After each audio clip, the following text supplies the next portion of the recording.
Thank you for attending. I am Jennifer Waller. I am the Executive Director for ASCA, the Association for Student Conduct Administration, and I use she, her pronouns. I'm gonna let my colleague introduce herself. Good afternoon, everyone. My name is Katika Harris, and I am the President-elect for the Association for Student Conduct Administrators. I also use she, her, hers pronouns.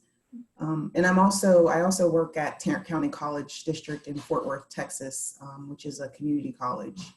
And I'm really excited to be with you all today.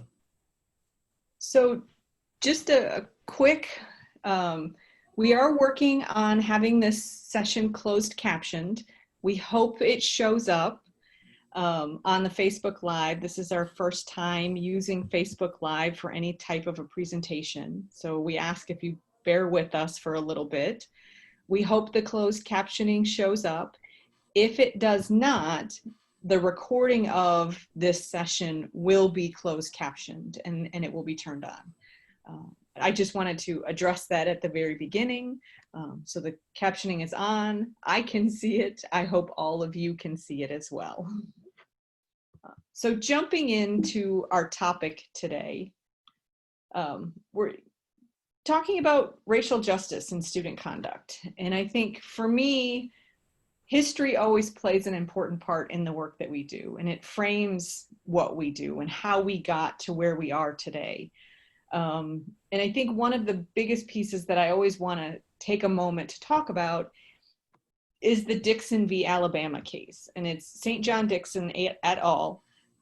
Versus the Alabama State Board of Education in 1961. And it was a group of students in the civil rights movement protesting against desegregation in the South, or protesting for desegregation, and making their voices heard. They were sitting at lunch counters and they were, trying to make sure that they had voting rights. And so what happened is 9 students from Alabama State College were summarily expelled from the institution for participating in those sit-ins and demonstrations. And those students filed suit. And what came out of that was that constitutional due process rights were mandated for college students, in saying that students don't shed their constitutional rights at the schoolhouse gate. And that's actually a different court case. That's a Tinker free speech case. But I think it very much applies to where we are today. And then the other piece of history that I think entwines with some of this is, the General Order for Judicial Standards. And if anybody ever knew Dr. Don Gehring, Dr. Gehring was really big on you have to read the General Order. You have to read the General Order. And part of this that is so important to student conduct is that this document, written by a set of judges from Western Missouri, said that student conduct processes in higher education are not criminal processes. But yet today, I think if we look at a lot of what's happened in the morphing of the campus conduct processes through the years, they more and more try to mimic what's happening in the court system. They're mimicking the criminal justice system, which I think we can't look at that system without knowing that it is steeped in oppression, that it is, we're seeing mass incarceration over and over and over. If you've ever seen the movie 13, the 13th Amendment, about the 13th Amendment, I highly recommend it. But it really gives you a sense of how history in the criminal justice system has changed and what we're seeing today, the impacts of it today. And so having these systems and processes that happen on our campuses, we have to fight against that. And so Katika, I don't know if I'm gonna. Yeah, I think that it's important I'm glad that you started here talking about the historical aspects of the law, because just as we talk about the historical aspects of the law as it relates to the foundation of student conduct administration, it's also important to think about the foundations of higher education as a whole. Mm-hmm. And so when you think about who higher education was created for, It was created for white men, Christians, um, individuals who came from incomes that were in the higher brackets and could actually afford education. And so thinking about that and understanding that fundamentally all of those beliefs, ideas, and practices are embedded into everything that we do in higher education.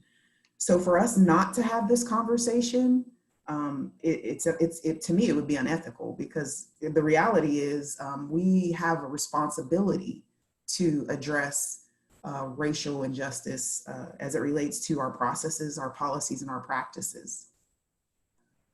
Absolutely.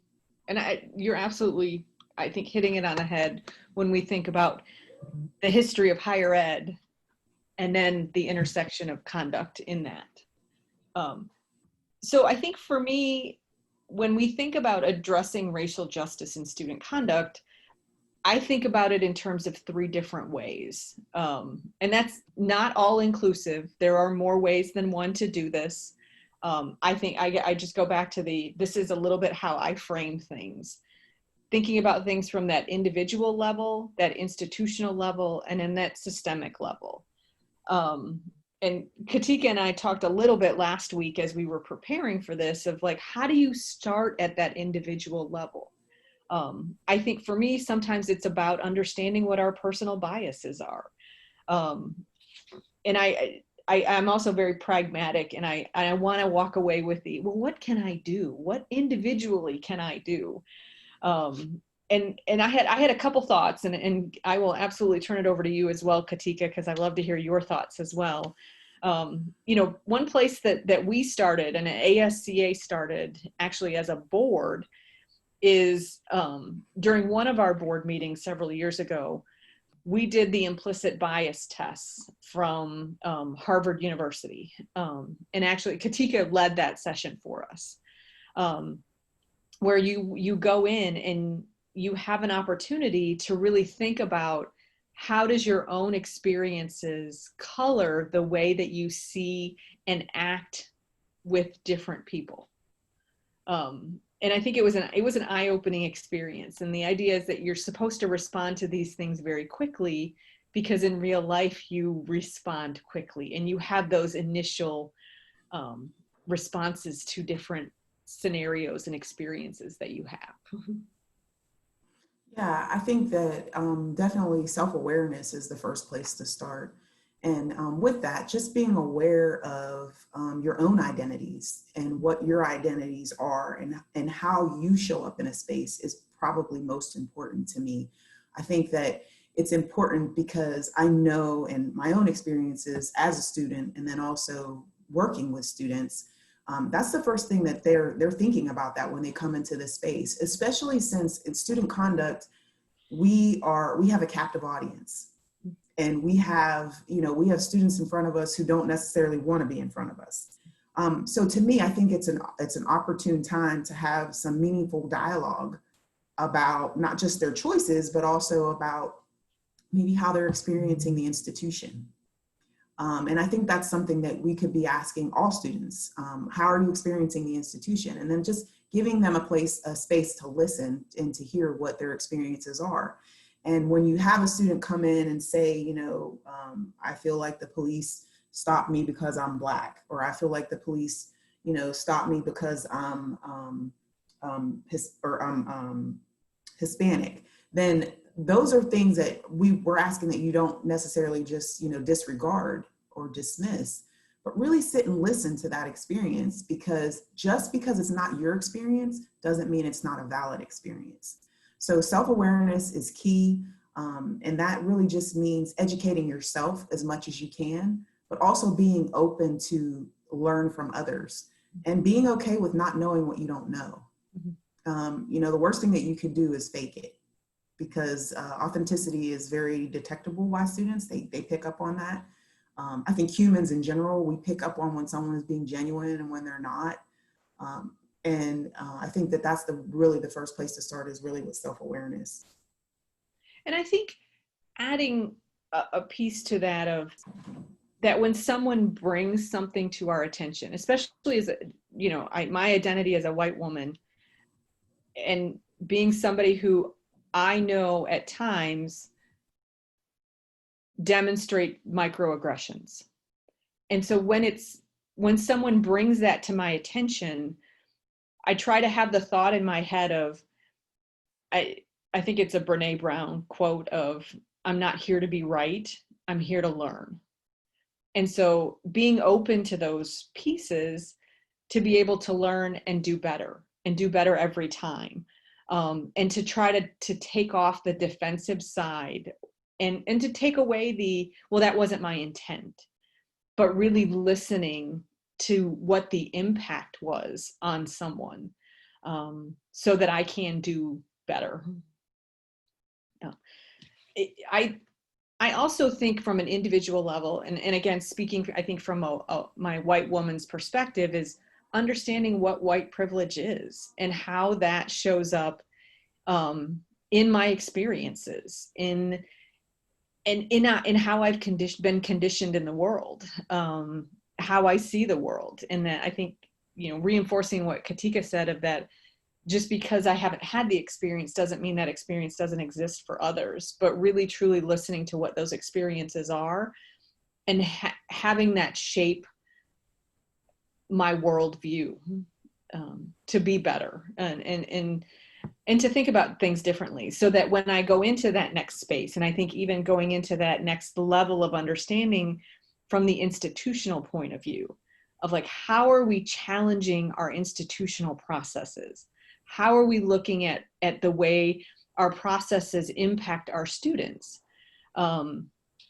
One of the things I kept thinking about, again, being pragmatic, is how do we look at our policies and procedures and evaluate them based on the impact that they're having on students? I don't think any policy is neutral. No. Yeah. No, because even when you think about the authors whoever authored that policy had their own lived experiences. And unless they were inclusive in that effort and reaching out to various constituencies, then you're going to have a policy that's biased. Yeah. Period. Like, there's no getting around it. I think that you're right when you say that, we have to look at our policies and our procedures, but I think we also have to kind of look at, what are our values at the institution? Does the institution have values that say, we welcome everyone? And if they do, then, which most of them do because it's the law. Right. However, that being said, it's not always the reality or the experience that all students have. So it's really important to be mindful of that. And then also, you talked about challenging yourself as an individual to learn more about your own biases and your own, how your lived experiences impact how you interact with other people. It's also important to challenge our students. All students need to be challenged when it comes to thinking about how they view the world, how they move through the world, how they interact with people who are different than them. And I really feel like in student conduct, it's our job. It's our job to have those conversations. This field was birthed out of injustices as a result of individuals' race. They're not experiencing justice because of their race. And I think that we have to remain true to that, to the decision of Dixon v. Alabama, which affords constitutional rights to all. And I think that we have a responsibility to ensure that not only are we acknowledging individual experiences, but also challenging individual beliefs. I think one exercise that I think about at times, if we don't always, when you see our policies and procedures manuals and our handbooks, and they're these thick and they're rife, and how do you tackle that?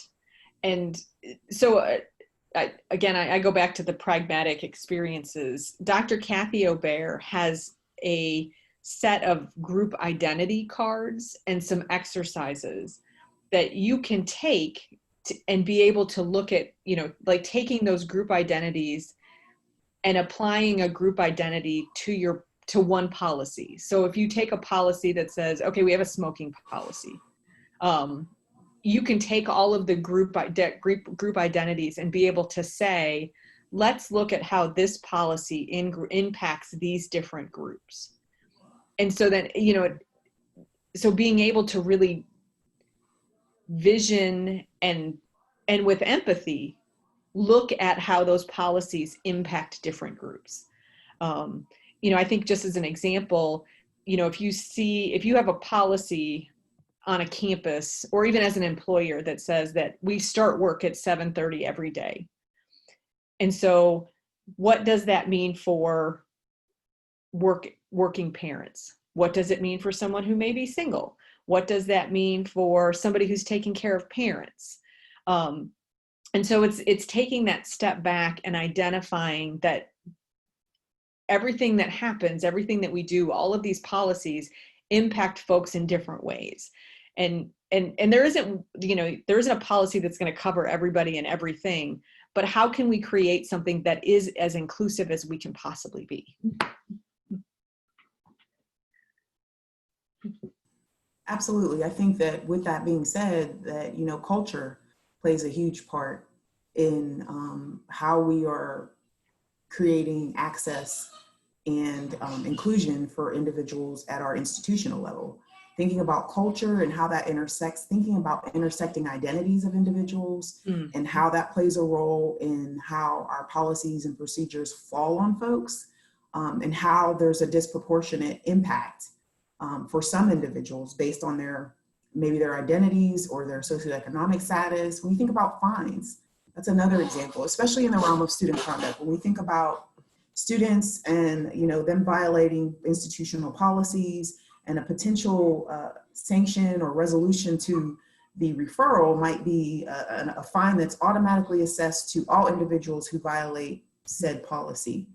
As thoughtful practitioners, we have a responsibility to think about how do those fines impact all identities. So going back to the cards that Jennifer mentioned, thinking about how will fines impact this particular group? And then what are some things that our institution might want to consider when we talk about fines? And what are some other ways that we can make this an equitable sanction for all? Or do we need to maybe look into another type of sanction? But absolutely, I think that we definitely have a responsibility to look at those things on a regular basis. The other thing that I think is important when we think about institutional level is really assessing who comes through our process and looking at the identities that are represented in our students who are using our conduct processes, because that will tell you a lot about how information is being communicated, how it's being reported, even knowing who's reporting the information, and looking at trends. All of those things are key to ensure racial justice as it relates to practices and policies at our institutions. And I think, the other piece that I kept thinking about in terms of the institutional level as well is, what is our student conduct's relationship with police or campus security? Mm-hmm. And how does that, again, how are the students showing up in our office?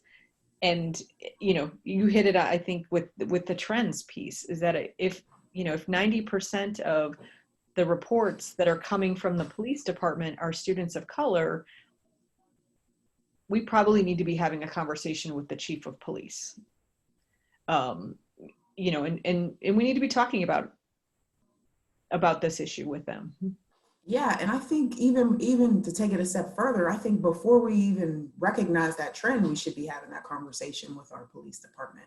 Yeah. I feel like in our particular field, because we are so intricately intertwined with our police and campus safety, and with other areas on our campuses, that this is conversation that should be continuous and ongoing.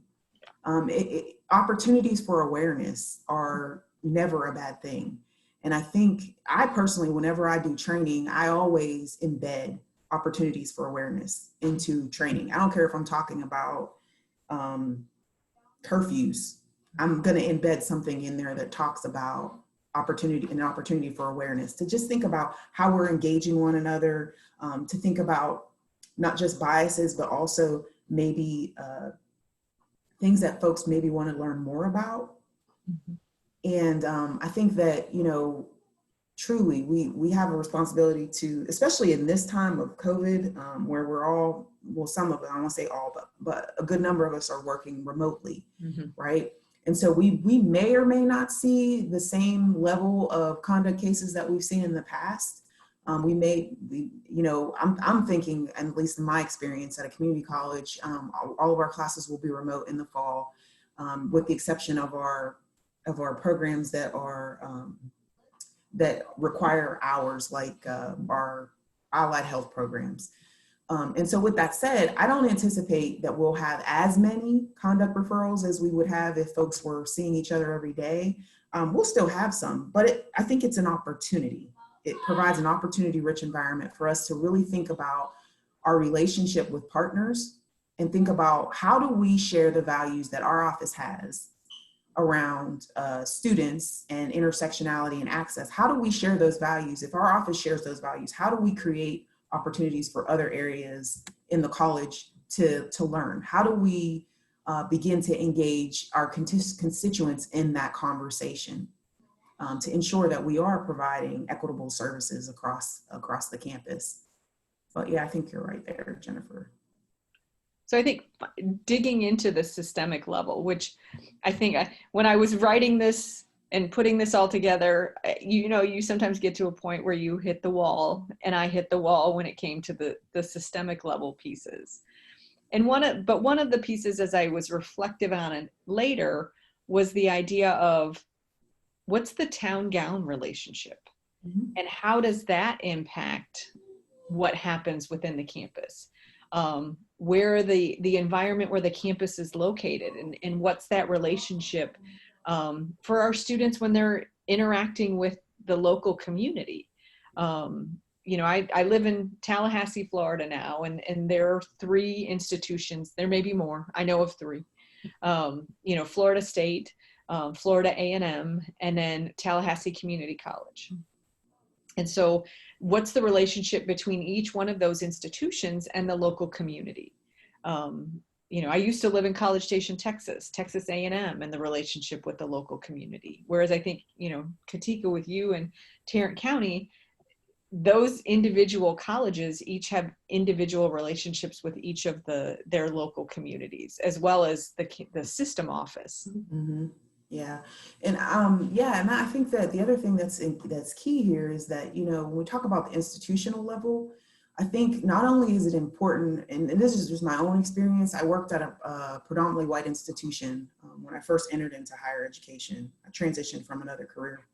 And when I got there, you know, and I attended predominantly white institutions as well.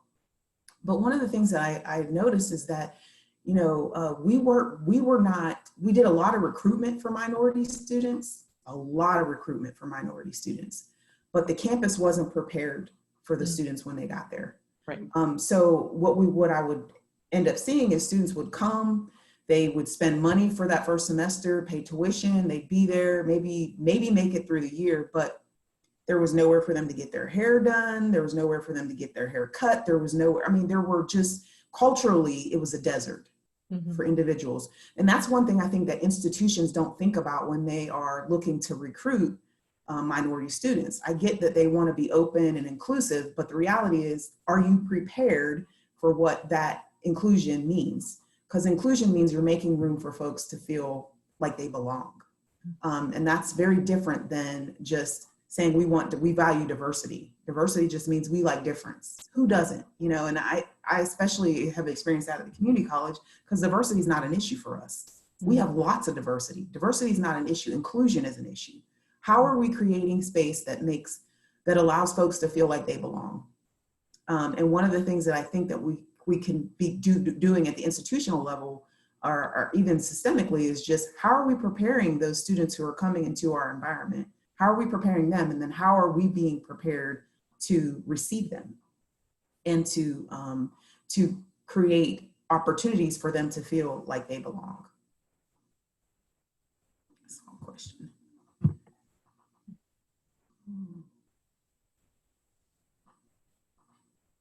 So we had a couple questions, I think, for someone who works on a campus but not in conduct. I see a lot of issues where sanctions given by our conduct office and want to push for change on campus. Does anyone have ideas or resources for how I can encourage them to change when I don't work for them?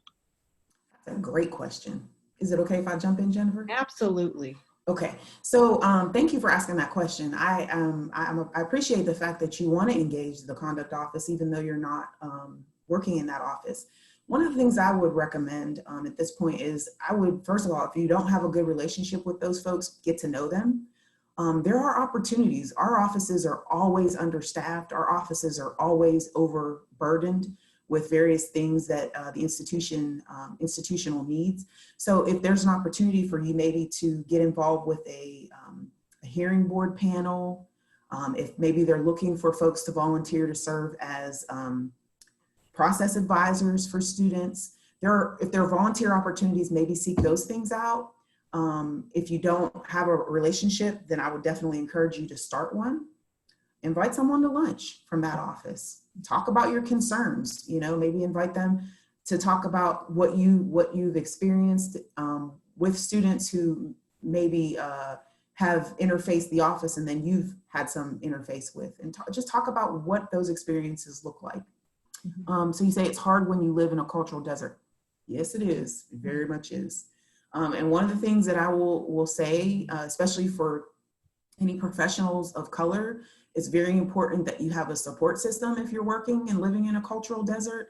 And then if you're, someone who doesn't identify as a person of color or Black, then you definitely need to be mindful of that. Think about ways in which you can influence cultural experiences or cultural opportunities on your campus. And I'm not sure exactly what kind of things you're looking for when you say any ideas. If you want to elaborate on that, I can certainly think about what you mean. But definitely, if you don't have a relationship with folks in that office, start one. And if it's a situation where things are maybe they're not as easy to approach, then maybe consider using some data. I'm not sure what area you work in school, at the college, or the university or institution, but definitely if you are seeing some trends as it relates to sanctions, capture that data and start the conversation with the data points. And if you have anecdotal data as well, then you can share some of the things that students have shared with you. Because at the end of the day, what I recognize as a practitioner is that all institutions, no matter your institution type, size, or location, we're all in this for retention. We all want to retain our students, right? And so that's always a great conversation point when you start to talk about retention. And if you can talk about sanctions as it relates to retention, and you can also talk about who's represented at the end of that sanction. What does a representation look like as we analyze sanctions that are being given to students. So those are just a couple ideas, and hopefully that was helpful. Well, at this point, I know we've reached the 2:30 mark Eastern That was quick. Time. That was quick. I think we will probably go back to the Facebook Live section and see if there's questions we can answer just via Facebook. At this point, I think we will probably turn off and say thank you for attending. We hope that it was beneficial and maybe gave you some thoughts for reflection moving on. Katika, any closing words? No, just thank you all for attending, and please feel free to reach out to myself individually if you have any other questions or if there's anything else I can help you with. Our association is committed to equity and inclusion and really ensuring that all of our practitioners have a firm foundation for what that means. So we really appreciate your time today. Thank you all.